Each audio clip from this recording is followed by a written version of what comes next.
भाई साहब ये सारी बकरियां आपकी हैं? नहीं, इसमें से दो हमारी है। अच्छा, दो कौन कौन सी? तो एक काली वाली, एक सफेद वाली। अच्छा, काली वाली सफेद वाली। क्या खाती हैं सब? कौन सी, काली वाली की सफेद वाली? काली वाली को बता दीजिए। घास खाती है। और सफेद वाली क्या खाती है? वो भी घास ही खाती है। कहाँ रखते हैं इन लोगों को? काली वाली की सफेद वाली?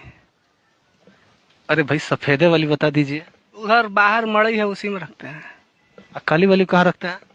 उसी मड़ई में रखते हैं। अच्छा, इनको नहलाते हैं? किससे नहलाते हैं?